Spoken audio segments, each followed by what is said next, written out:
¿Cómo les va? Nuevamente estamos en esta aula para poder desarrollar la clase de asistente jurídico. Es para mí un gusto de nuevo poder estar con ustedes esta tarde. Bueno, ¿cómo están? ¿Qué les ha parecido todo? ¿Cómo vienen estudiando?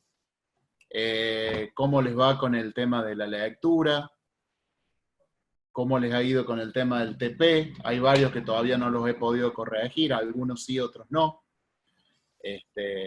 Sé también de que esta tarde se integran alumnos nuevos. No sé si ahí estoy repasando un poco a ver si veo algún nombre nuevo. Pero creo que hay alumnos nuevos que se integran hoy a la clase. A ellos les doy la bienvenida, un poco como ha cambiado un poquito el sistema.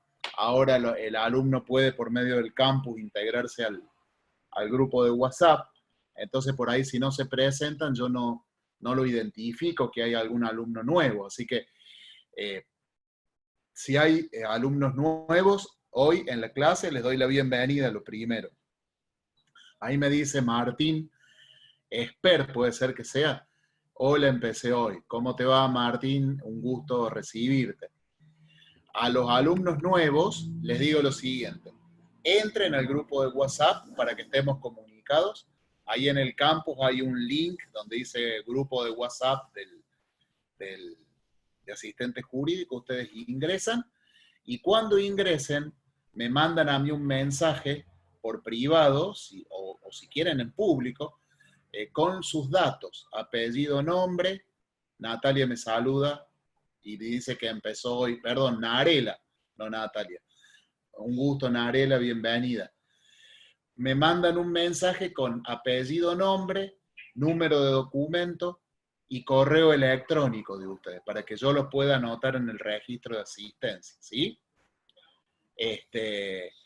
Así yo los tengo identificados. Y obviamente, en el grupo de WhatsApp no tengan vergüenza, preséntense, digan de qué provincia son, así los demás compañeros y compañeras de ustedes los pueden ubicar, conocer y por qué no interactuar o intercambiar alguna idea o concepto o alguna cosa. Así que hagan eso, por favor, mándenme para que yo los pueda entonces registrar y anotar. Bueno, esto que les voy a decir ahora, les voy a explicar a los nuevos cómo es el sistema de cursado para que ustedes lo puedan internalizar y, bueno, y saber cómo dirigirse. Ustedes saben que el curso está compuesto por 6 módulos. Los que arrancan hoy es la primera clase del módulo que se dicta en el mes de octubre. Entonces, una vez que termine esta clase, yo les voy a subir el grupo de WhatsApp. Por eso les digo que a los que no han ingresado al grupo, ingresen.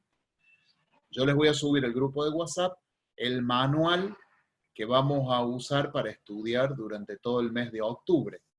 El módulo del mes de octubre.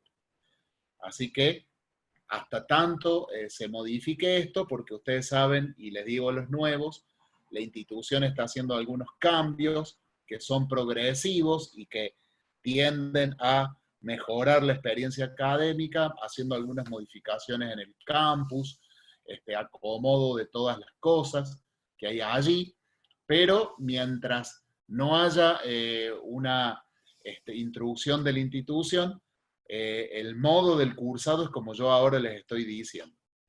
Es decir, una vez finalizada la primera clase del módulo que comienza, en este caso comienza hoy, yo les subo el manual del módulo que dura todo el mes en el WhatsApp, para que ustedes lo puedan tener, lo pueden imprimir, lo pueden abrir virtualmente y estudiar desde ahí. Bien. ¿Qué otra cosa les tengo que decir? Tienen que asistir a clases para tener presente. El que no puede estar presente en la clase online, que es lo ideal, porque en la clase nosotros podemos hacer una pregunta al profesor, podemos compartir algo, podemos intercambiar alguna idea, pero está comprendido a veces de que hay situaciones de fuerza mayor que no permiten que un alumno esté en la clase. Yo les pido que traten de, diríamos, hacerlo como una excepción no estar. Pero si en el caso de que no pudieran estar por alguna cuestión de trabajo, porque tienen algún familiar enfermo, es decir, motivos válidos, no porque hoy quiero ver una película en la tele y por eso no voy a la clase. Eso lo dejo en cada uno de ustedes. Yo creo que es responsabilidad de cada uno estar presente en la clase. ¿eh? Entonces, para poder tener el presente, ustedes tienen que tener el 80% de asistencia al curso. Tienen que estar en la clase y tienen que aprobar los TPs que se van a dar en cada uno de los módulos. ¿Cuándo se sube el TP? En la última clase del módulo. Entonces, en la última clase de este mes de octubre se va a subir el TP de este módulo. Entonces, ustedes lo van a bajar. El TP va a estar compuesto por 10 consignas, de las cuales 9 son preguntas de temas que se han ido viendo en todo el mes del módulo, y la consigna número 10 es un ejercicio práctico para que ustedes puedan desarrollar la destreza práctica, ¿no es cierto?, de escribir algún escrito o de hacer alguna tarea práctica. Ya ustedes ya lo vamos a ver en el momento de la subida del TP. Entonces, para poderlo aprobar al TP tienen que tener bien la última consigna, que es el ejercicio práctico. Si ustedes tienen todo lo demás bien y no tienen bien el ejercicio práctico, no lo van a aprobar. Lo van a tener que volver a hacer. ¿Cuánto plazo tienen para presentarlo? 7 días. Es decir, después de que termina la última clase del módulo que estamos cursando, tienen 7 días posteriores para hacer el TP, y hasta la próxima clase, o sea, hasta el otro jueves, antes de que empiece la clase, es el plazo para que ustedes lo suban confeccionado al TP. El que no lo aprueba, después tendrá otros 7 días más para volverlo a hacer, corregir lo que haya que corregir y volverlo a subir antes de la otra clase. Esos son los plazos para presentar los TP. Y la nota que hay que obtener es 60% o más para poderlo aprobar. Entonces después, sumados los 6 TPs, tiene que dar el promedio de por lo menos 60 más el 80% de la asistencia de las clases para aprobar el curso. Otra de las cosas que les explico es que este curso tiene 6 módulos y que el alumno entre en el módulo que entre, va a comprender los temas que se van a hablar en ese módulo. Porque los módulos, si bien se habla de algunos temas específicos, pero siempre, y si no, pregúntenle a los alumnos que ya vienen cursando, vamos introduciendo aprendizajes y conceptos que ya hemos visto en otros módulos y en otros momentos del cursado. De tal forma que ustedes ya van a ir incorporando de a poquito, y cuando terminen a los 6 meses de cursar todos los módulos, van a poder interunir todos los conocimientos. Los vamos uniendo porque además los conocimientos que vemos están interunidos entre sí. A pesar de que vemos temas en especial, pero también los vamos uniendo con temas de módulos anteriores, porque todos los temas que vamos a tratar están relacionados. Todos vamos a direccionarnos hacia todos, pero diríamos que el curso tiene un objetivo, y ese objetivo es asistente jurídico.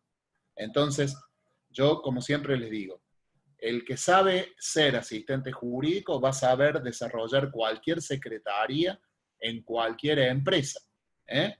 Porque si uno sabe desempeñarse en un estudio jurídico, damos por sentado de que se va a saber desempeñar también en cualquier otra secretaría. Así que, de hecho, esto les va a traer una herramienta para que ustedes puedan utilizarla como una salida laboral o también para su desarrollo personal. Y como yo les decía, así como buscamos que sea práctico, pero no podemos nosotros sentarnos a hacer una carta documento si no sabemos qué es una carta documento, qué efectos produce. Y eso siempre se los digo porque a veces, como la clase de hoy a lo mejor va a ser un poco más teórica y a lo mejor les aburre un poco, o a lo mejor no, a lo mejor les interesa, pero a lo mejor todos están diciendo, a ver, ¿qué cosa práctica hacemos?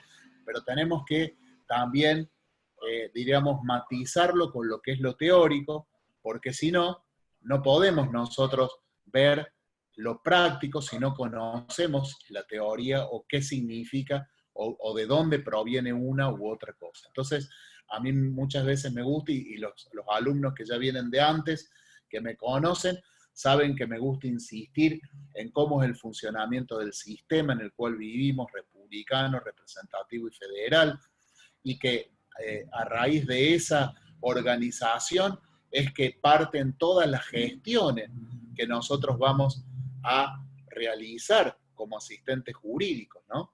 Ustedes saben que el asistente jurídico es la mano derecha del abogado.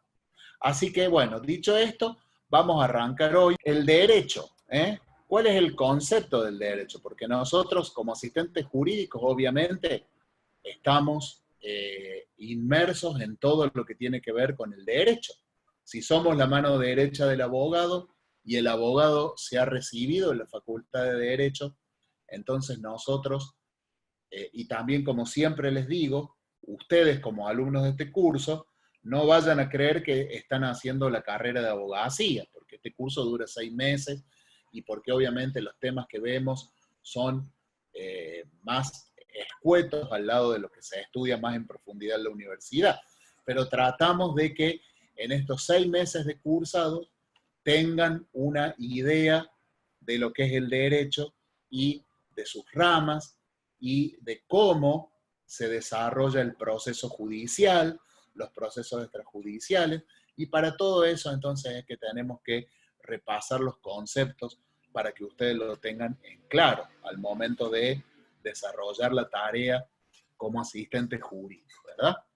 Entonces, cuando hablamos de derecho, el concepto de derecho decimos que tiene un origen etimológico y que la palabra derecho alude a directum, que significa dirigido, con lo que se indica sujeción a una regla. Hoy vivimos días en que lo que reina es la rebeldía, ¿no es cierto? O sale uno a protestar, el otro a protestar. Y no estoy criticando eso porque a veces tiene razón el que sale a protestar en cierta forma, alguna razón tiene para hacerlo, no es que quiera tirarme con tapones de punta a esa protesta, pero sí reina, diríamos, y no sé si ustedes se dan cuenta, como un ambiente, un clima de rebeldía, de no querer estar sujeto a normas ni a ninguna regla. Bueno, el derecho justamente se ha creado para establecer una regla y una norma para ordenar la convivencia social. Y de allí entonces decimos que es una palabra que significa dirigido y que indica la sujeción a una regla. Entonces, decimos también que deriva esta palabra del latín droi, ric y dirito.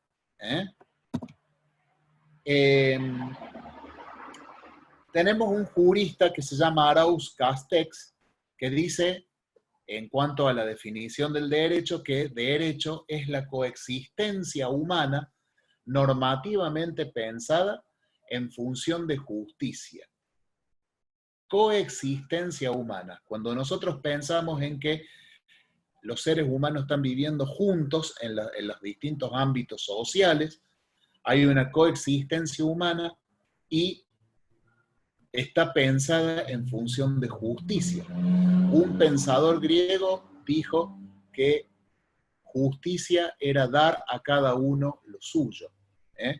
Entonces, cuando hay convivencia humana, siempre hay reticencia de uno contra el otro, y uno reclama su derecho y el otro también, entonces las normas jurídicas son las que van estableciendo la justicia y el poner en orden y dar a cada uno lo suyo, ¿cierto? Borda dijo que derecho es el conjunto de normas de conducta humana establecidas por el Estado con carácter de obligatorio y conforme a la justicia. Ustedes saben que el Estado es el que sanciona las leyes que rigen en todo el territorio de la nación. Ustedes saben, porque lo hemos venido también viendo en clases anteriores, y como ustedes ven ya, los nuevos lo van viendo, voy uniendo conceptos que hemos visto antes, pero que ustedes, por el contrario de afligirse, tienen que alegrarse de que hablemos de conceptos que hemos visto antes, porque lo vamos incluyendo en lo nuevo que están adquiriendo hoy. Y también pueden ver cómo están interrelacionados los temas. Entonces, cuando decimos que el Estado es el que sanciona las leyes, acuérdense de que estamos en un sistema de gobierno democrático y que la Constitución lo ha previsto como republicano, representativo y federal, y que este sistema de gobierno tiene 3 pilares que son los que sostienen la República y que son el poder ejecutivo, el poder legislativo y el poder judicial. Y en esos 3 pilares está fundada la República.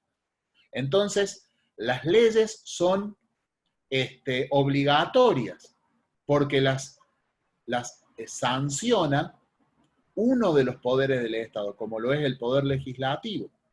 Ustedes hemos hablado ya también de que el poder legislativo está conformado por 2 cámaras, la Cámara de Diputados y la Cámara de Senadores.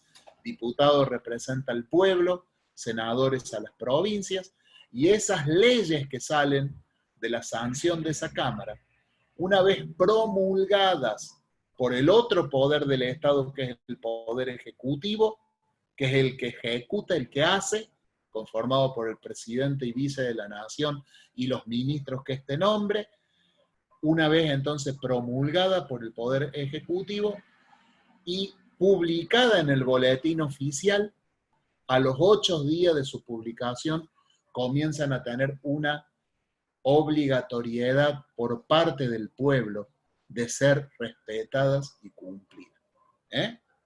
Eso hablamos de las leyes de orden nacional. Hoy vamos a ver también en una de los cuadritos del PowerPoint acerca de la pirámide jerárquica y de los distintos estamentos, en la pirámide jerárquica de las leyes, que ya también la repasamos en otra clase, y de los distintos estamentos, ¿no es cierto? Estatales. Pero así como en el estamento nacional o del poder central se promulgan y se sancionan leyes, también lo hacen las provincias, que son autónomas y que tienen un poder no delegado al poder central o Estado nacional, y por eso conservan el poder y el gobierno eligiendo un gobernador y un vice, pero que tienen que estar alineadas con lo que dispone la Constitución respecto a la forma de gobierno. No puede la provincia de Jujuy tomar una forma de gobierno que no sea democrática, ni la provincia de Córdoba, ni Mendoza, ni ninguna de las provincias del país. Todas tienen que respetar la forma de gobierno republicana, representativa y federal. Pero cada una de esas provincias tiene su constitución, que es la ley fundamental sobre la cual se basa y está asentado o asentadas todas las normas que se sancionan dentro del marco normativo vigente de cada una de las provincias. Entonces, ven, les voy explicando el sistema. ¿Por qué es obligatoria? Porque lo sanciona uno de los poderes del Estado.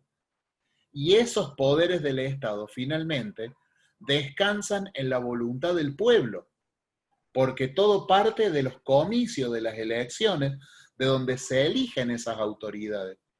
Y al sancionar las leyes, tienen la fuerza que el pueblo les ha dado para declarar esas normas que han realizado como obligatorias. Entonces, vuelvo a decirles, como les decía en clases anteriores, hay que pensar 2 veces cuando uno va a emitir el sufragio, qué va a poner ahí adentro. Porque después no nos tenemos que estar quejando por qué la decadencia y el deterioro que vemos alrededor. Porque quienes han elegido eso somos nosotros mismos. Entonces, tenemos que pensar y saber elegir, ¿no? Entonces, volviendo al tema, porque por ahí me meto mucho en esto que me gusta siempre compartir y dejamos un poco el tema de que venimos bien. Entonces decimos que Borda dice que es el conjunto, el derecho de normas de conducta humana establecidas por el Estado con carácter de obligatorio y conforme a la justicia. Es decir, se busca siempre establecer una forma de convivencia que sea justa para todos los participantes sociales, ¿no es cierto?, que componen una determinada jurisdicción. Salvat, que es otro pensador jurídico, dice que derecho es el conjunto de reglas establecidas para regir las relaciones de los hombres en sociedad. Miren qué buena definición. Reglas establecidas para regir las relaciones de los hombres en sociedad. Esto es mío, esto no es mío, hay peleas, hay trifulcas. Bueno, esas reglas son las que establecen el orden social. Si vos crees que es tuyo, tenés que reclamarlo judicialmente si el otro te lo ha quitado. Entonces, rigen las relaciones entre los hombres de convivencia y le dan un marco de desarrollo a la sociedad. En cuanto dice, se trata de reglas cuya observancia puede ser coercitivamente impuesta a los individuos. ¿Qué quiere decir esto? Que por medio del Poder Judicial, cada ciudadano que es considerado un justiciable, así se define, el justiciable puede reclamar ante los estrados judiciales la efectiva ejecución de lo que dispone la ley. Es decir, cuando el tribunal dicta una sentencia, esa sentencia es una orden a cumplir. ¿Por qué? Porque lo establece uno de los poderes del Estado, que por medio del expediente judicial ha analizado lo que ha planteado el actor, cómo se ha defendido el demandado en la contestación de la demanda, y entonces llega a su parte definitoria o decisoria, que es la sentencia. Ustedes saben, y repasamos otra vez conceptos de otros módulos, el proceso judicial tiene 4 etapas: la introductoria, la probatoria, la etapa de los alegatos, que no me acuerdo exactamente el nombre, ya me va a salir, y la decisoria, que es donde el juez dicta la sentencia resolviendo lo planteado por cada una de las partes. ¿Cuáles son las partes en un proceso judicial? El actor y el demandado, cuando son procesos controversiales. Hay otros procesos judiciales que no son controversiales, por ejemplo, una sucesión, en donde lo que se solicita es el reconocimiento de los derechos que tienen los herederos, es decir, que se nombren como únicos y universales herederos a aquellos que la ley llama a suceder. En ese caso, no hay una controversia, por eso la carátula del expediente, otro tema también que hemos estado viendo, inclusive en el TP del módulo anterior, han tenido ustedes que colocar la carátula del expediente. Algunos se han equivocado porque han inventado una carátula de controversia cuando en el decreto que había que notificar, la carátula era de un expediente de beneficio de litigar sin gastos, que lo comienza una de las partes y que el nombre era Fuentes Ricardo, beneficio de litigar sin gastos, expediente número tal. Esa era la carátula. no había una sede contra y otra persona porque no es, no es un expediente litigioso, sino que es un expediente que solicita un derecho, como lo es el de poder litigar sin tener gastos. ¿Por qué? Porque la Constitución establece que todo ciudadano puede solicitar por la vía judicial que se haga justicia o que se aplique el derecho que él entiende que es un derecho que le corresponde, independientemente si tiene o no fondos o dinero para enfrentar los gastos que cada una de las jurisdicciones tiene como tasa de justicia. ¿Eh? Entonces, volviendo al tema, decimos que entonces es coercitiva esta regla porque puede ser exigida por medio de una sentencia judicial. Cuando se dicta la sentencia, lo que les estaba diciendo, entonces se puede pedir el auxilio de la fuerza pública para hacer cumplir lo que el juez ha ordenado. ¿Eh? ¿Qué es pedir el auxilio de la fuerza pública?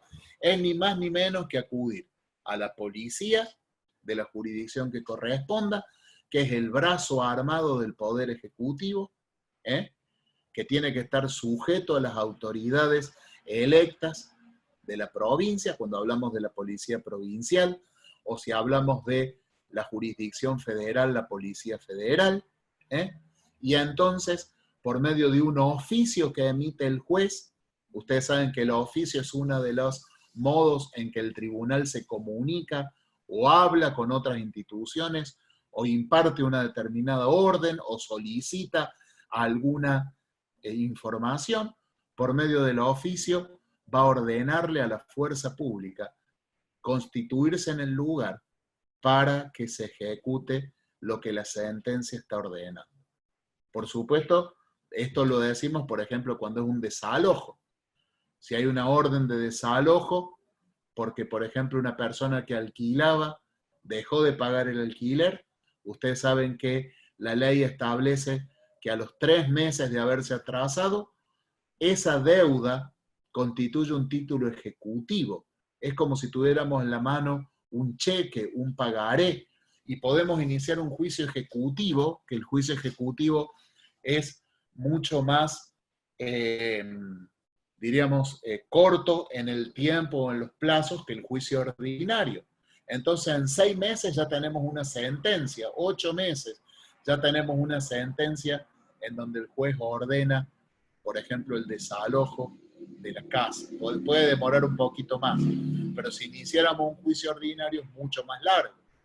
Entonces, cuando hay ordenado el desalojo y la persona que está en la casa no quiere salir, ¿cómo va a ser el dueño de esa casa? Hay una sentencia a su favor en donde el juez ordena al que está ocupando la propiedad privada, que ha dejado de pagar, que le pague lo que le debe y que abandone la propiedad que es del otro. Si no lo hace por su voluntad, entonces ese propietario que tiene una sentencia a su favor puede solicitar al juez que por medio de un oficio le ordene a la fuerza pública constituirse en el domicilio que está ocupado por aquel que ha sido condenado en la sentencia a desocuparlo y exigirle que se retire del lugar. Eso quiere decir coercitivamente. Ya no depende de que quiera o no, sino de que la sentencia que emite uno de los poderes del Estado, como el Poder Judicial, debe ser cumplida. Y es la fuerza que tiene la ley de coercitivamente imponérsela al individuo que ha resultado desfavorecido por la sentencia judicial. Entonces, viendo esto que hemos estado conversando hasta este momento, tenemos una reflexión acerca del derecho. Y vamos a decir que la convivencia de los hombres en sociedad exige inexcusablemente la vigencia de las normas a las cuales deban ajustar su conducta. No se puede andar haciendo lo que cada uno quiere, aunque lamentablemente muchas veces vemos que eso pasa, ¿eh? Por ejemplo, hay una festichola en una casa, todos los días están de fiesta hasta las 5 o 6 de la mañana y resulta que usted en su casa quiere descansar porque tiene que ir a trabajar al otro día, ¿eh? Entonces, si bien es cierto, el otro tiene derecho a divertirse, pero usted tiene derecho a descansar. Hay dos derechos que se chocan. Y entonces, esta norma de convivencia es la que tiene que ordenar las cosas. Tiene que decir, señor, usted diviértase, pero hasta tal hora, y después baje el volumen para que el vecino suyo, el que está conviviendo en esta sociedad, pueda también ejercer su derecho al descanso. Y va regulando, ¿ven? De lo contrario, decimos, reinará el caos y la vida en común va a ser imposible. En comunidades más primitivas siempre existieron normas de conductas escritas o no, porque a veces había comunidades indígenas en donde el cacique ya tenía ordenado y dispuesto todo el sistema de convivencia de esa comunidad y no estaba escrito eso, pero era una ley sin escribir, ¿no es cierto?, que regulaba la convivencia, ¿no es cierto? Bien. Dicho esto, entramos a ver lo que es el derecho de fondo y de forma. ¿Qué será el derecho de fondo y qué será el derecho de forma? Bueno, el derecho de fondo es aquel que está constituido por las normas jurídicas que se refieren a los contenidos de las relaciones jurídicas. Así, por ejemplo, son el derecho de fondo, las disposiciones del derecho civil, por ejemplo, el Código Civil y Comercial de la Nación es la máxima ley civil de la Nación, ¿eh? Ahí están todas las disposiciones de fondo con respecto a las relaciones civiles entre las distintas personas. El derecho penal, laboral, cada una de esas ramas del derecho tiene un código, y ese código es la ley máxima, ¿no es cierto?, de esa rama del derecho. ¿Y quién dicta ese código, perdón, ese derecho de fondo? Bueno, quien lo dicta, ese derecho de fondo, es potestad exclusiva del Congreso Nacional. Esto lo dispone la Constitución Nacional. ¿Por qué hacemos referencia a la Constitución Nacional? Y es muy sencillo, hacemos referencia a la Constitución Nacional porque es nuestra ley máxima, porque es la ley que establecieron los constituyentes que iniciaron esta nación y que en ella establecieron las principales reglas y normas de convivencias que luego sirvieron como base a todo el marco normativo de la nación, como así también de cada una de las provincias. Entonces, la Constitución ya establece que el derecho de fondo es potestad exclusiva del Congreso de la Nación. No puede entonces el Congreso Provincial de Córdoba, la unicameral, dictar o sancionar un nuevo Código Civil para toda la República. No lo puede hacer porque no tiene la facultad. La facultad se la otorga la ley máxima, que es la Constitución, solo al Congreso de la Nación. Distinto es cuando pasamos a hablar lo que es el derecho de forma. ¿Qué es el derecho de forma? Es el que regula los procedimientos a cumplirse ante los órganos judiciales, quienes aplicarán las normas jurídicas para resolver los distintos casos puestos a su consideración. El derecho de forma es nada más ni nada menos que los códigos de procedimiento. Y esos códigos de procedimientos están reservados por la Constitución Nacional para que los dicten los congresos de cada una de las provincias. Por eso cada provincia tiene su código de procedimiento. Córdoba tiene su código de procedimiento civil y comercial, Jujuy tiene su código de procedimiento civil y comercial, Buenos Aires tiene su Código de Procedimiento Civil y Comercial, y así también con el Código Laboral y el Código de Procedimiento Administrativo, etc. Este derecho de forma, entonces, es aquel que se ocupa de establecer cómo va a ser la forma y los procedimientos que hay que llevar en un proceso judicial para que el derecho de fondo, que ha sido sancionado por la nación o el poder central, sea aplicado a lo que cada uno de los justiciables está reclamando en cuanto a su derecho. El derecho de forma es el derecho procesal. Las normas que integran el derecho de forma son dictadas por cada uno de los congresos provinciales. Recuerden, como decíamos también en alguna clase anterior, que hay provincias que tienen una disposición de la Cámara, de las cámaras de los congresos provinciales, como lo tiene el Poder Central o el Orden Nacional, es decir, que son bicamerales, tiene Cámara de Diputados y de Senadores, y hay otras provincias como Córdoba, por ejemplo, que tienen una organización unicameral, pero siempre tienen un Congreso provincial.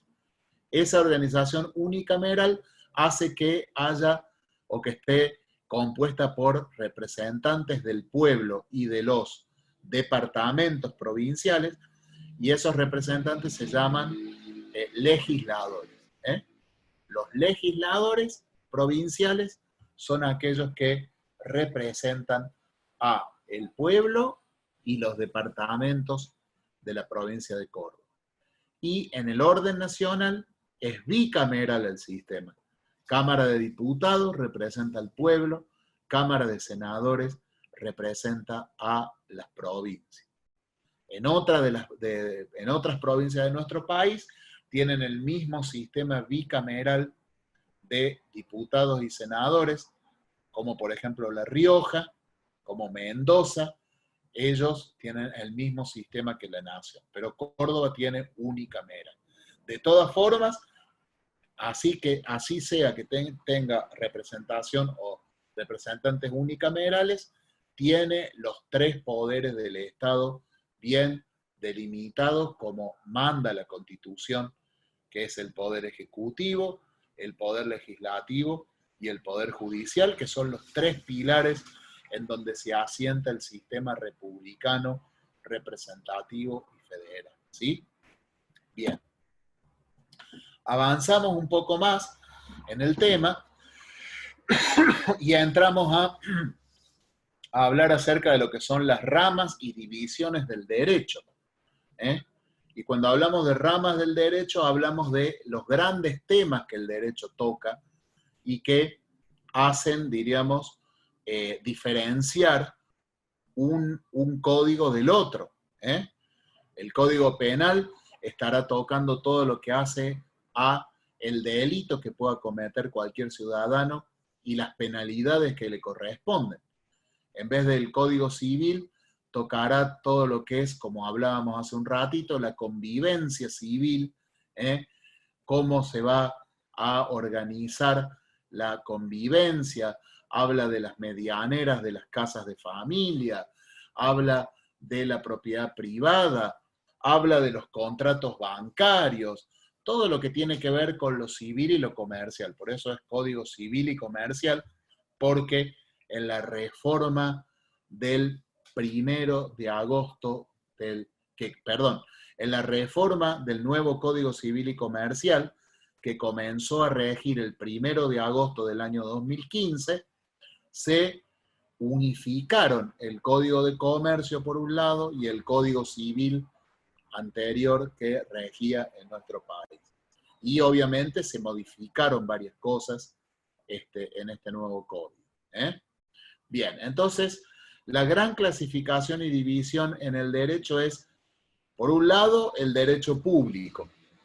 ¿Qué es lo que encierra o engloba el derecho público? Bueno, el derecho público es la parte del ordenamiento jurídico que regula las relaciones entre las personas o entidades privadas con los órganos que ostentan el poder público, cuando estos últimos actúen en ejercicio de sus legítimas potestades públicas. Es decir, siempre que interviene un organismo del Estado, como por ejemplo la ANSES, como por ejemplo la AFIP, ¿eh? Si hablamos de la provincia de Córdoba, podemos decir PEC, que a pesar de que es una empresa de energía, sin embargo es una empresa estatal. Siempre que interviene un organismo del Estado, se va a aplicar el derecho público. Obviamente que cuando lo hace en las potestades públicas, ¿no es cierto? Como organismo público en su actuación. Y la otra gran rama es el derecho privado. ¿Y a qué se refiere el derecho privado? Es aquella rama del derecho que se ocupa de las relaciones jurídicas entre particulares. El criterio tradicional considera que si uno de los sujetos intervinientes es una relación, es público, ¿no es cierto? En una relación es público, o sea, el Estado, estamos en presencia de un derecho público, como decíamos hace un ratito.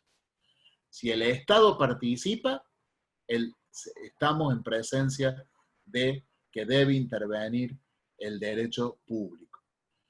Y por el contrario, si ninguno de los sujetos de las relaciones es el Estado, estamos ante una relación de derecho privado. ¿Sí? Bien.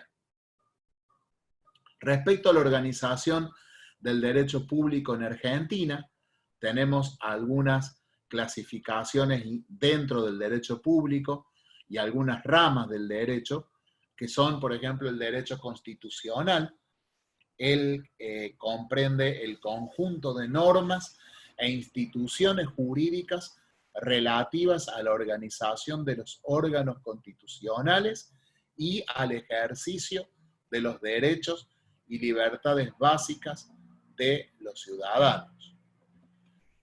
Encontramos también dentro del derecho público el derecho administrativo, por ejemplo, que es el que regula la organización y funcionamiento de los poderes y órganos del Estado y sus relaciones con los particulares.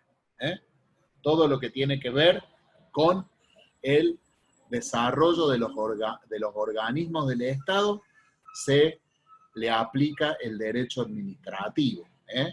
Y ese derecho administrativo es aquel que rige y regula estos entes y organismos. Todos los que son empleados de esos organismos públicos se van a regir por el derecho administrativo. Y es allí donde se pueden reclamar sus derechos cuando se ve conculcado o se ve violado un derecho subjetivo, un interés legítimo, utilizar los recursos administrativos para discutir el contenido de algún acto administrativo que se haya dictado por ese organismo. Eso lo vemos en otro módulo, pero bueno, les voy comentando.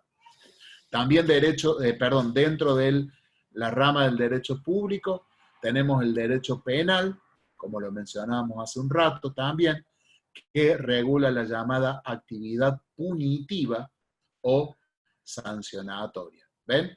De ahí viene la palabra impunidad que ustedes están escuchando tanto en los noticieros en estos días y que hay mucha gente que está enojada porque dice acá hay impunidad, acá no se sanciona al que verdaderamente ha delinquido.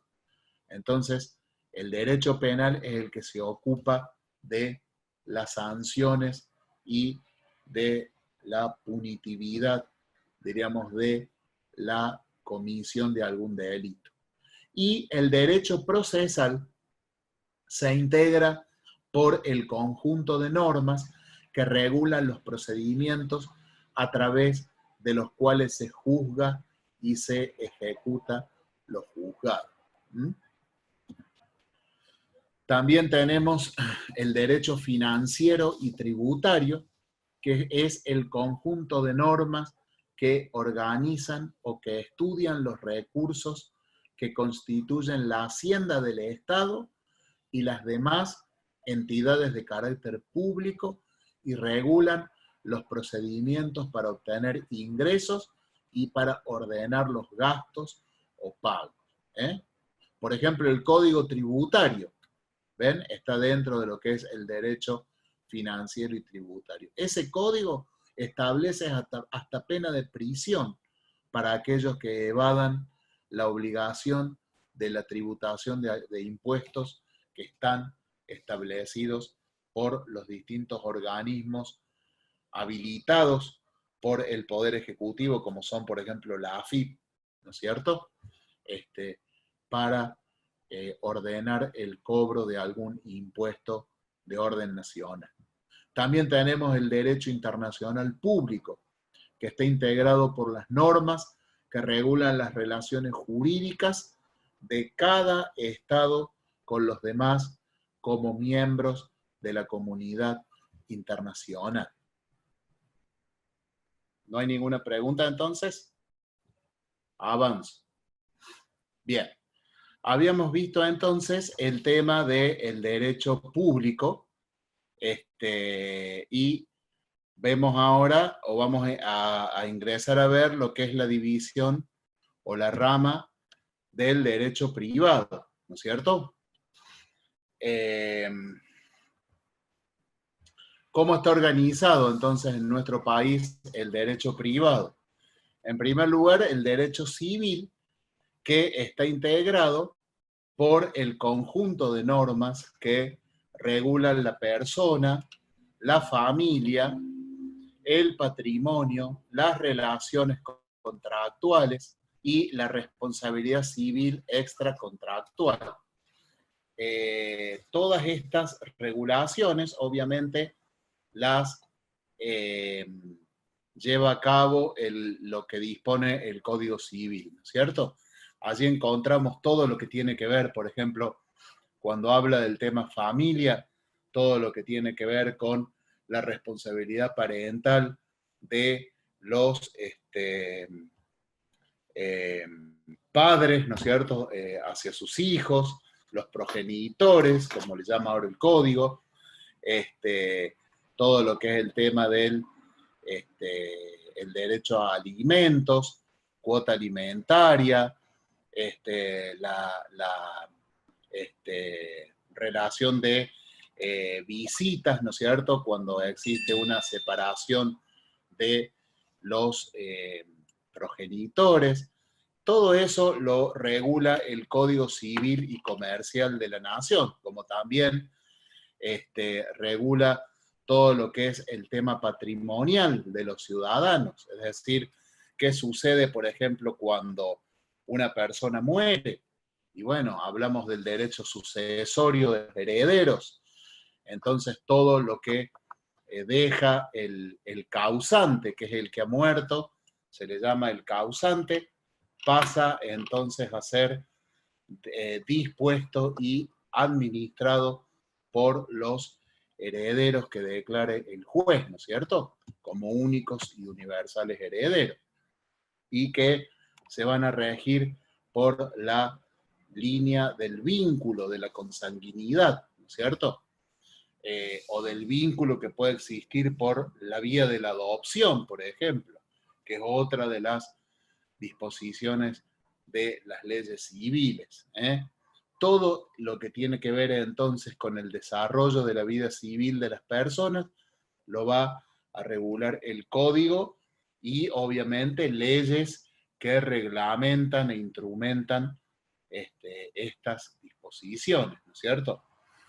El derecho comercial es el conjunto de normas que regulan lo relativo al comercio y que, como les dije, ha sido unificado en un solo código, que es el Código Civil y Comercial de la Nación. También encontramos en la rama del derecho privado el derecho laboral o social. Esto es algo que ustedes conocen también, diríamos, por el tema de desarrollo. Algunos de ustedes son empleados y conocen, por lo menos por comentarios, a lo mejor de los representantes del gremio, o porque lo han escuchado de algún otro abogado, letrado, amigo, acerca de los derechos que el trabajador tiene contemplado, ¿no es cierto?, en las leyes laborales. La ley por excelencia es la ley laboral por excelencia, es la ley de contrato de trabajo, la 2744, donde está establecido todos los derechos y obligaciones que tiene el trabajador y el empleador, ¿no es cierto? Entonces, este derecho laboral es aquel que regula la relación de trabajo o del trabajador con el empresario o empleador y formaría parte del derecho público la parte que regula las reclamaciones en materia de seguridad social. Es decir, aquella que está donde se contempla la intervención del Ministerio de Trabajo. Esa parte se podría considerar derecho público. Pero cuando hay una relación, ¿por qué? Porque es un organismo del Estado que interviene en mediar en una negociación entre las dos partes para llegar o procurar llegar a un acuerdo entre la parte sindical o gremial y la parte empresaria, ¿no es cierto? Entonces, por eso se considera derecho público. Pero cuando hay diríamos, un conflicto que se dirime entre dos partes privadas o particulares, como lo puede ser una empresa y un gremio o un solo trabajador de esa empresa, entonces entra dentro de lo que es la rama del derecho privado, ¿verdad? Bien. Después tenemos el derecho internacional privado, que es aquel que regula lo relativo a las relaciones entre personas físicas y jurídicas de diferentes nacionalidades. ¿Mm?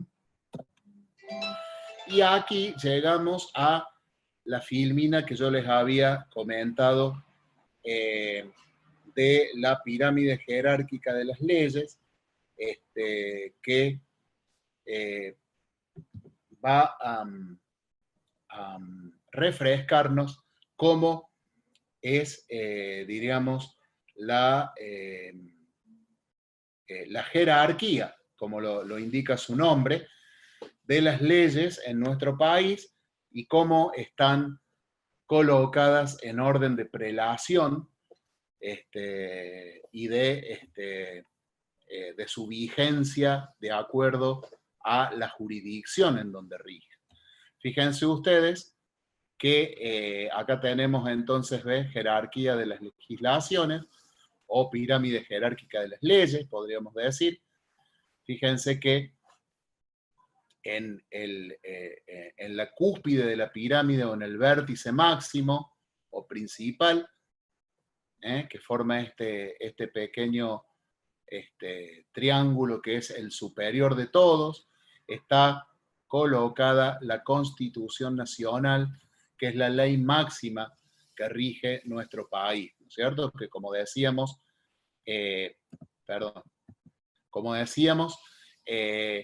es aquella que fundó nuestra nación y en la cual los constituyentes originarios, porque fueron los que dieron origen a la nación, consagraron la Constitución en aquel 1853, que después fue reformada.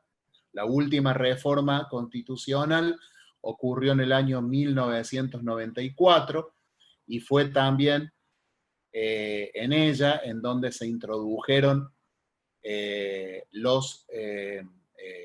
Pacto de San José de Costa Rica de los Derechos Humanos y el Tratado de los Derechos del Niño, se introdujeron en un mismo pie de igualdad que la Constitución Nacional en virtud del artículo 75, inciso 22 de la Constitución Nacional, que así los recepta y los declara. ¿Mm? Es decir, cuando nosotros leemos el Tratado de los Derechos Humanos y el de los derechos y el de los derechos del niño, es como si estuviéramos leyendo la misma Constitución Nacional y no solo leyéndola, sino que podemos reclamarla como cumplimiento de nuestra Constitución Nacional.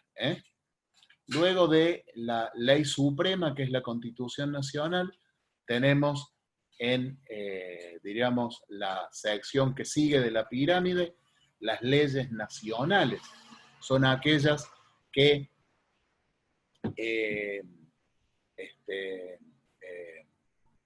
sanciona la legislatura de la nación, la Cámara de Diputados y de Senadores, y promulga el Poder Ejecutivo Nacional.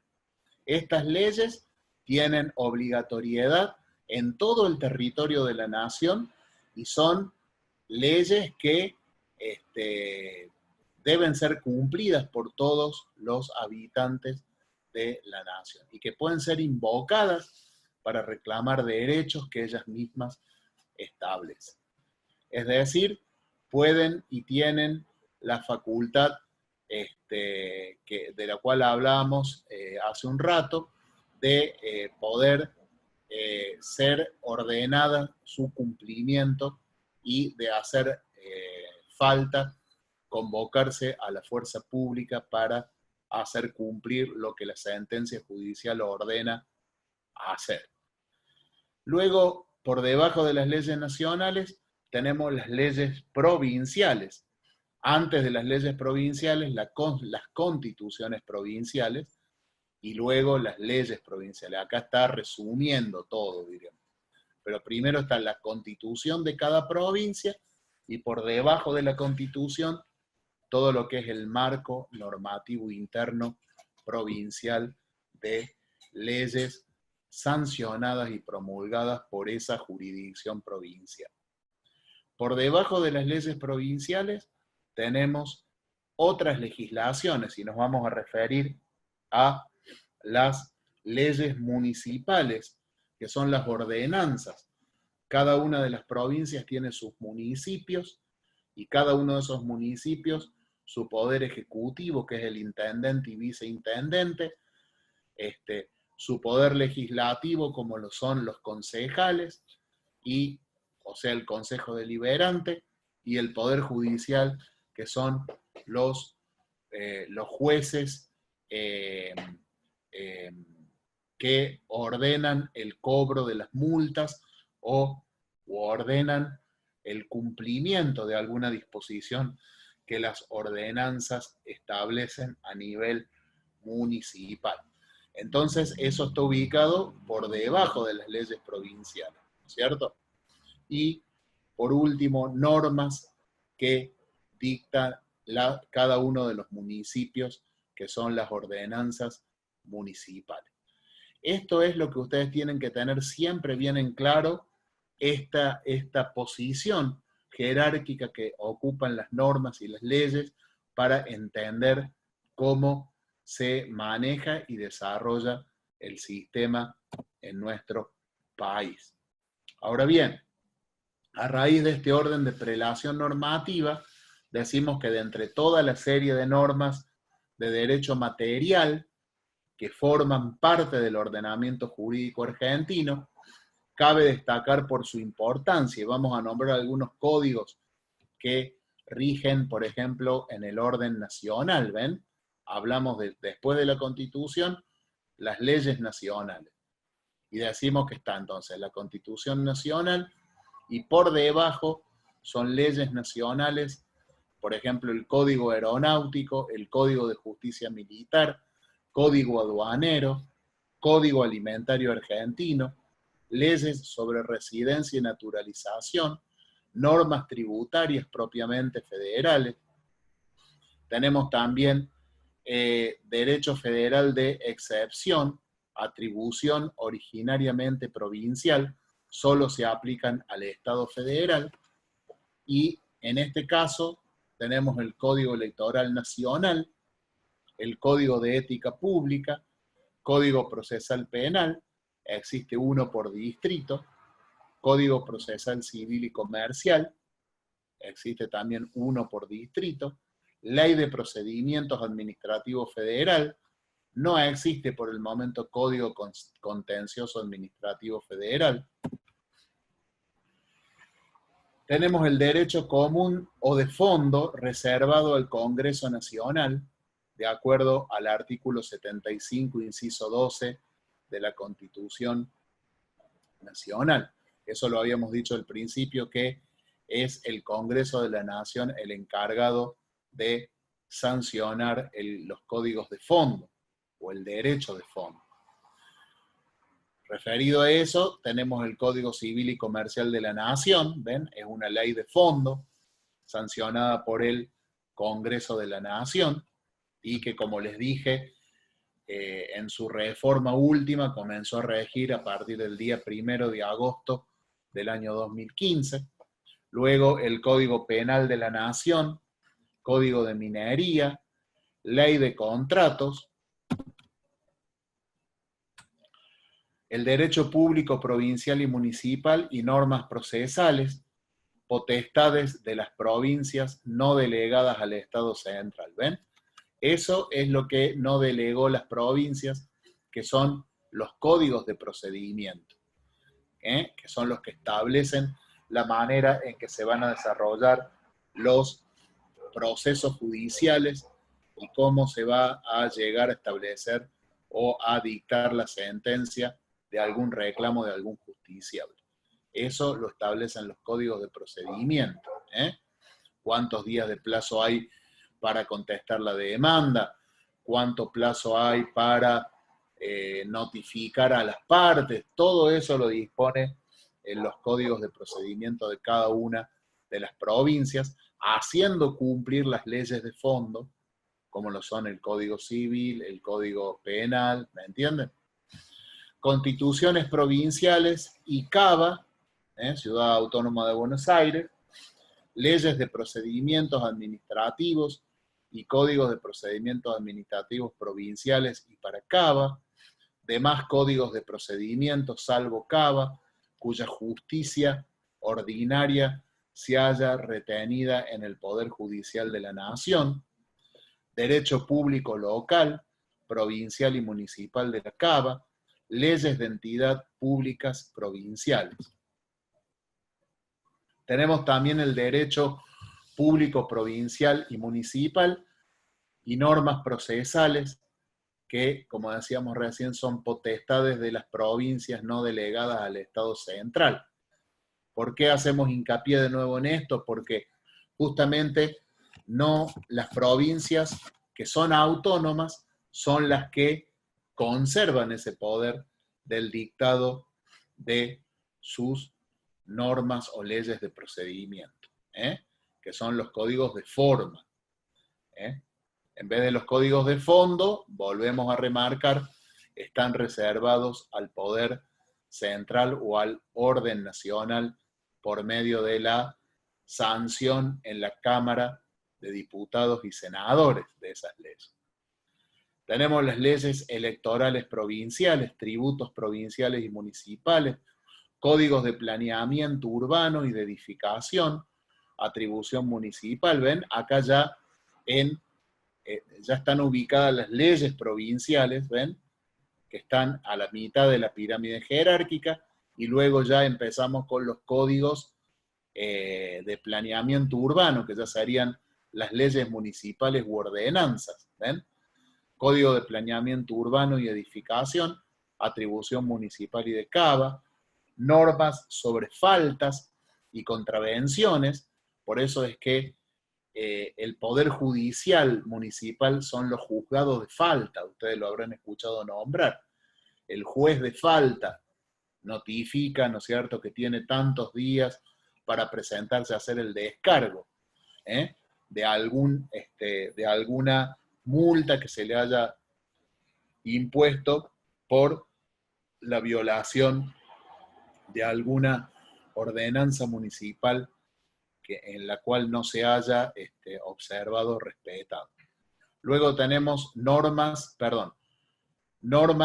sobre faltas y contravenciones, que son atribución municipal y de CABA, ¿no es cierto? Bien. Ahora, de haber visto entonces las ramas del derecho que rigen, ¿no es cierto?, el derecho de nuestro país, vemos un poquito acerca de la formación histórica del derecho argentino. Ustedes como asistentes jurídicos, no, volvemos a decir, no digo que vayan a ser abogados con este curso, pero sí pretendemos que tengan un somero conocimiento de lo que es el derecho y para que no estén perdidos cuando el abogado les hable o les diga algo que hay que hacer o algo que ejecutar en alguna gestión. Entonces ustedes, si tienen un mínimo conocimiento, van a poder comprender y entender a qué se está refiriendo o cuál es el trámite o la gestión que él les está solicitando. Entonces, hablando de lo que es la formación histórica de nuestro derecho, decimos que el derecho argentino ha ido forjando, o se ha ido forjando, mejor dicho, mediante la combinación de normas derivadas de distintos ordenamientos jurídicos y en particular, es decir, ha tenido el derecho argentino muchos ingredientes que han provenido del derecho romano, del derecho de Indias, el derecho patrio, el precodificado en 1810 a 1853 y el derecho codificado justamente desde la sanción de la Constitución Nacional de 1853. Gracias a esta sanción de la Constitución comenzamos a tener un derecho codificado, por eso decimos que la Constitución es la ley suprema de la nación, ¿no es cierto? Es la que da base a todo este sistema en el cual vivimos. Esto es lo más importante, entonces, que ustedes sepan de dónde proviene nuestro derecho y qué injerencias ha tenido al momento de ser conformado o confeccionado. Después nos vamos a introducir a hablar acerca del derecho procesal, que, como decíamos, es potestad exclusiva de las provincias y que es la regulación del proceso judicial propiamente dicho, ¿no es cierto?, disponiéndolo por medio de los códigos de procedimiento que ellas han sancionado en cada una de sus legislaturas. Cuando hablamos de derecho procesal, decimos que es el conjunto de normas jurídicas, que son las normas procesales, que tienen por objeto llegar a realizar el derecho sustancial. ¿Cuál es el derecho sustancial? Es el derecho de fondo, aquel que ha sancionado la legislatura nacional, el Código Civil, el Código Penal. Entonces, el derecho de forma o el derecho procesal es aquel que tiene por su objeto realizar el derecho sustancial, es decir, bajarlo de esa nube que parece que está a la ley y aplicarlo a un hecho concreto. ¿Entienden? Ese hecho concreto es el que se va a ventilar en el expediente cuando nosotros iniciamos una acción judicial.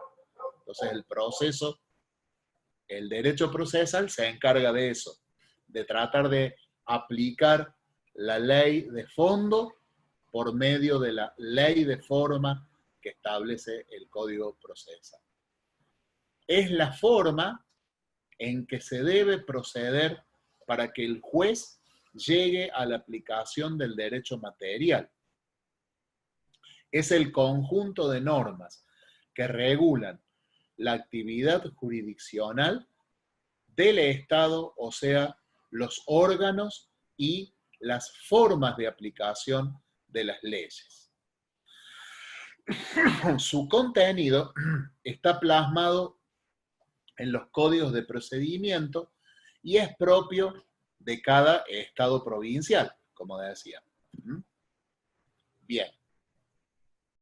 Quiero también agregar, para que no queden dudas, que el orden federal o nacional tiene también su código de procedimiento, pero eso es para aplicación de casos que tienen que ver con el orden federal justamente.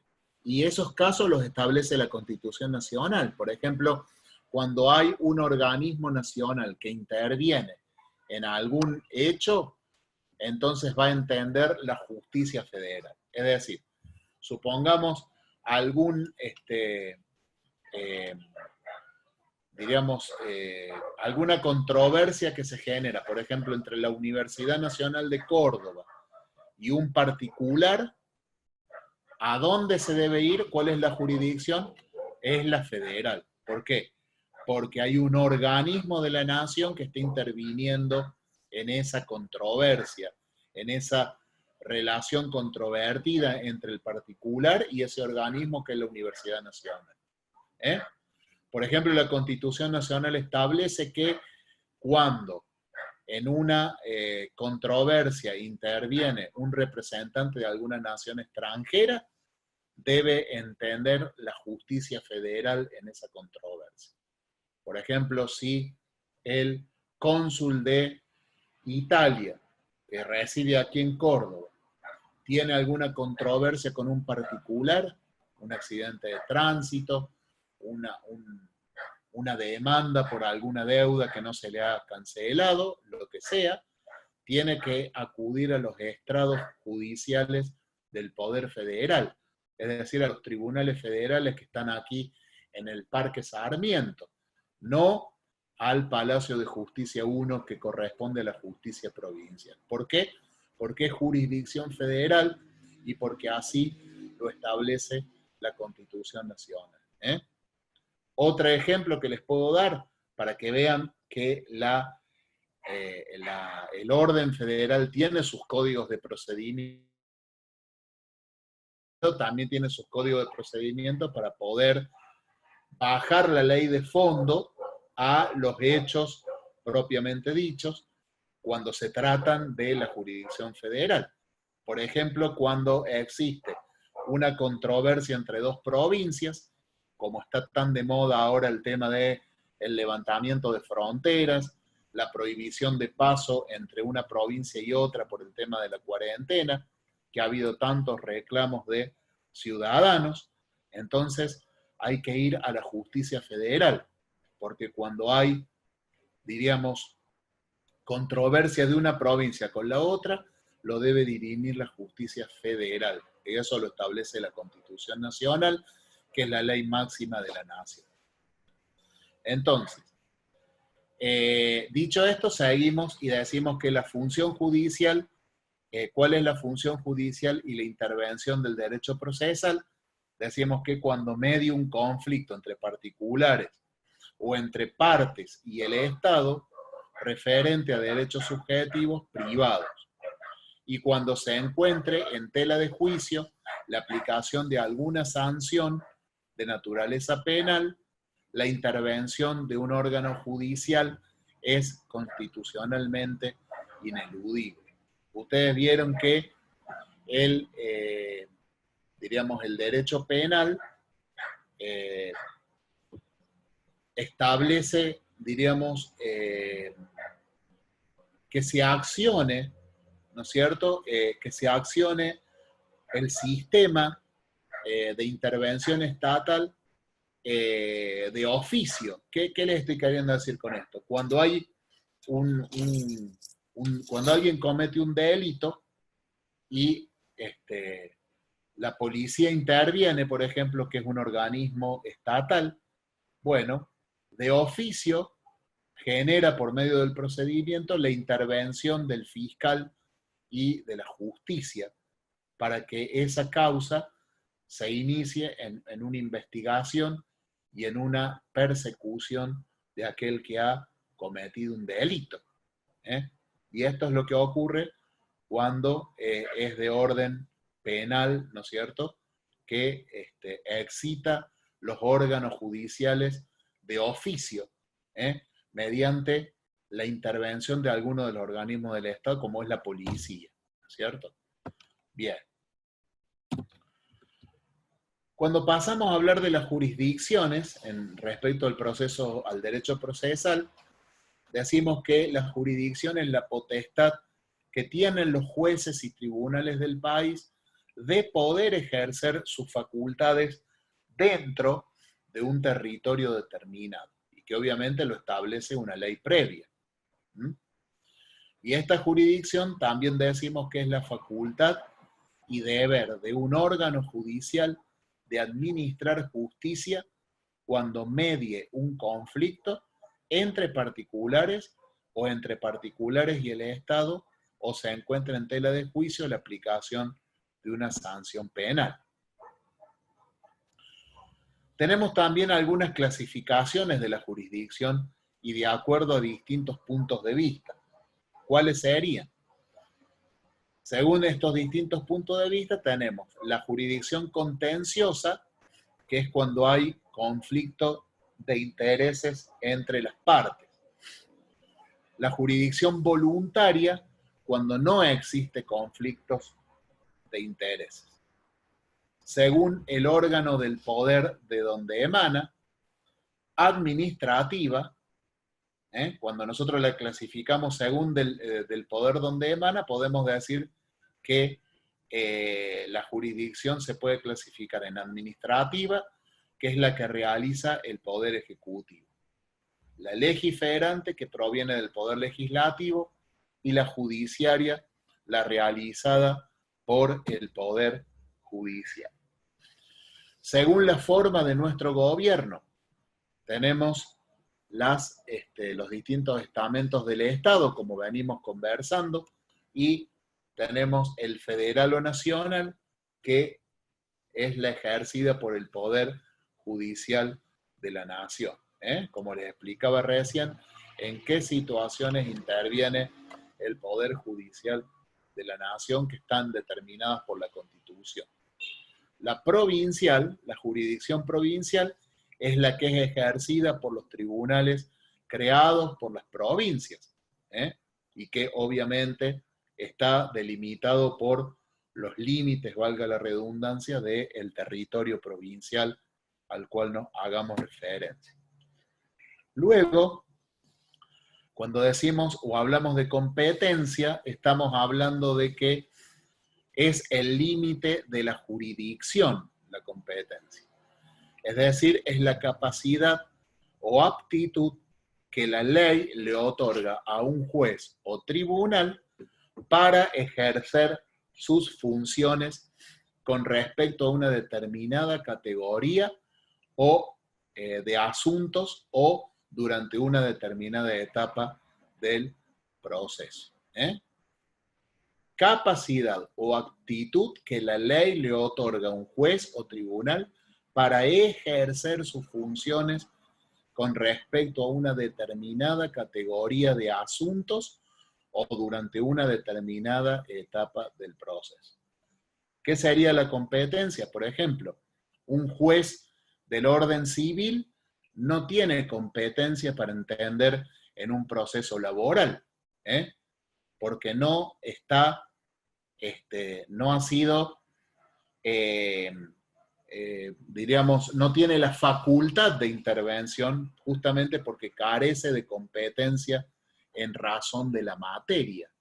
Su materia es el derecho civil y no puede entonces intervenir y dictar sentencia en un proceso laboral en el cual deberá sí intervenir y dictar sentencia un magistrado con facultades de competencia en la rama laboral. Todo juez tiene siempre su jurisdicción, pero no siempre competencia. Es decir, la jurisdicción desde el punto de vista territorial, porque se divide en materia y en territorio. Si nosotros decimos que un juez es competente porque es de la provincia de Córdoba, pero hablamos de un juez civil, en la materia es competente dentro del territorio provincial, de los límites, por ejemplo, en los cuales se delimitan los tribunales de la ciudad de Córdoba. Recuerden ustedes, y lo estoy conectando con temas que ya van a ver los nuevos en módulos posteriores y que a lo mejor ya han visto los viejos en módulos que han cursado ya, que la provincia de Córdoba está dividida en 10 circunscripciones desde el punto de vista judicial, y que esas 10 circunscripciones son límites que delimitan un territorio dentro de la provincia en donde tienen competencia directa ciertos jueces o magistrados. Bueno, cuando hablamos de la competencia, por ejemplo, de el territorio de la ciudad de Córdoba, un juez puede tener competencia en la ciudad de Córdoba, es un juez de la ciudad de Córdoba, pero puede tener competencia territorial, pero puede no tener competencia en la materia, como le decía recién.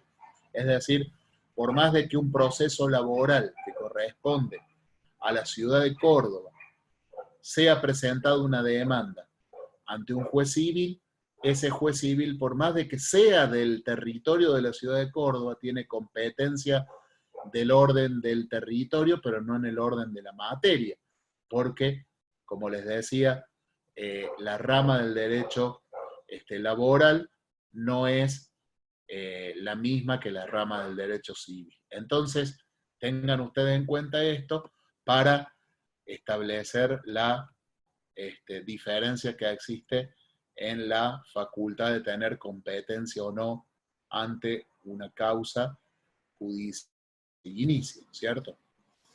Bien. Después tenemos la clasificación ordinaria, federal o por fueros. Cuando hablamos de competencia ordinaria, podemos decir la nacional para capital federal y territorios nacionales, y lo que la Constitución también disponga,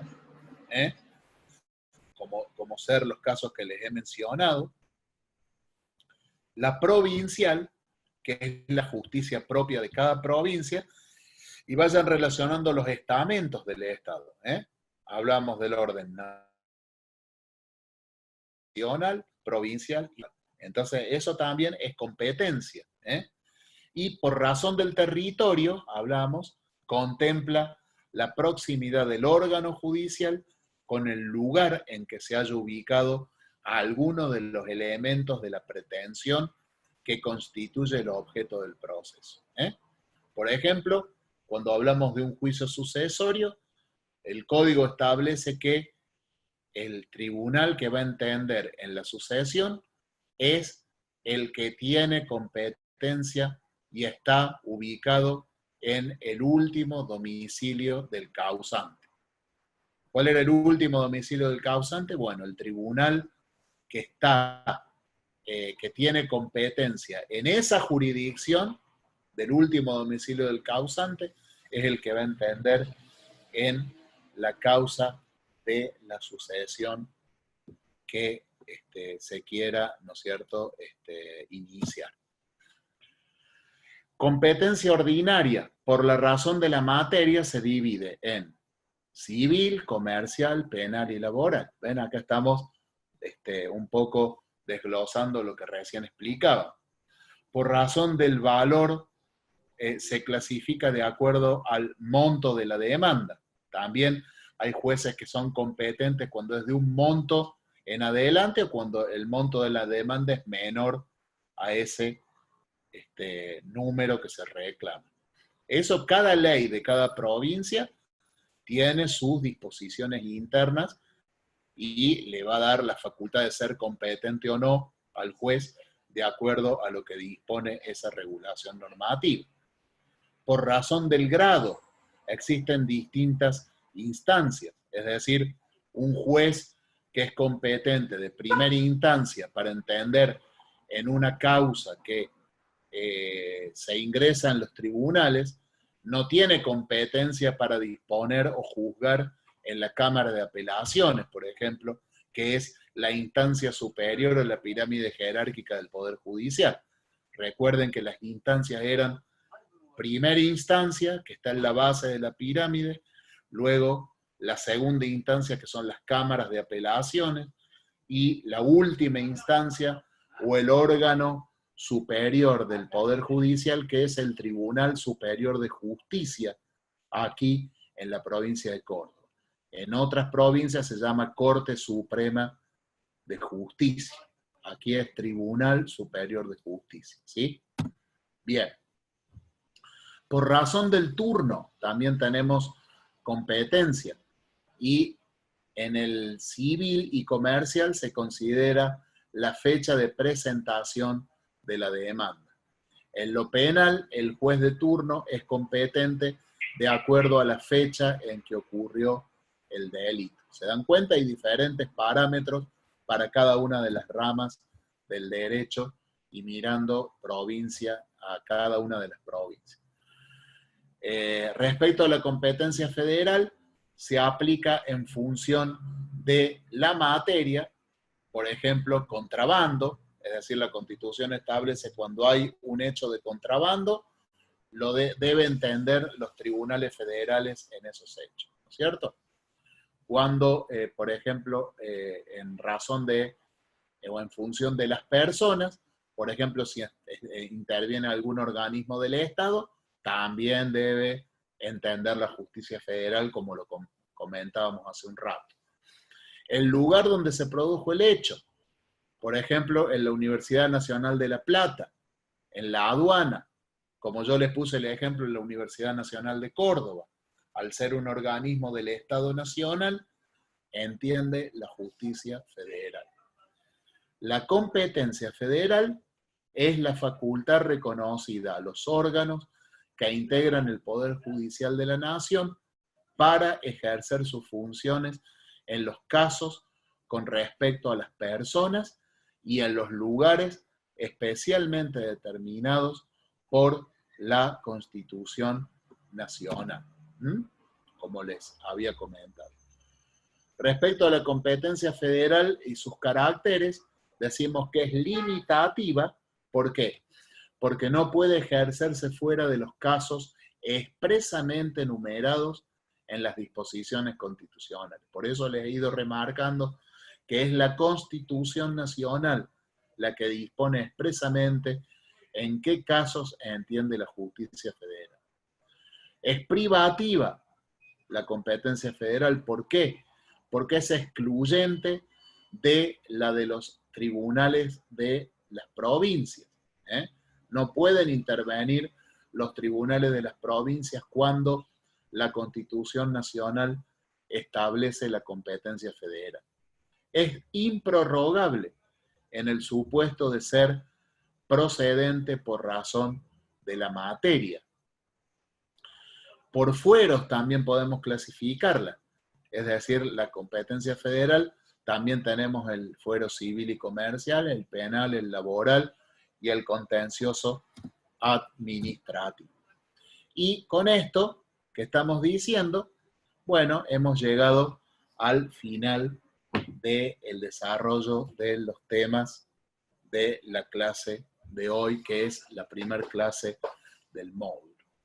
Así que, bueno, es un lindo momento para hacer un parate, para preguntarles cómo están, cómo se sienten. Por eso es importante que sean sinceros y digan la verdad si no han entendido, si necesitan que uno cambie alguna manera de explicar las cosas. Pero bueno, hasta ahora entonces vienen bien. Ahí Joanny me dice, todo claro, excelente clase, gracias profe. Bueno, me alegro Joanny. Bien. Bueno, no sé si alguien quiere compartir algo más o quieren preguntar algo. Yo les insisto porque por ahí a lo mejor están cohibidos o les da vergüenza, por ahí me hace parecer como, pero no tiene que ser así, sino al contrario, tienen que aprovechar esta oportunidad y las herramientas que nos da la institución de estar disfrutando de esta tecnología, de esta aula, de poder, a pesar de no estar cerca físicamente, podemos estar cerca virtualmente y bueno, escucharnos los unos a los otros y responderle las preguntas que tengan o si ustedes quieren hacer aportes. Así que aprovechemos esta posibilidad que tenemos todos, ¿no? Bueno, los escucho. Si alguien más quiere decir algo en estos últimos minutos que nos quedan, podemos compartir algo. Si no, nos vamos a ir despidiendo. Hasta la próxima clase. ¿Alguien tiene alguna duda? Plantéelo. O aporte que hacer.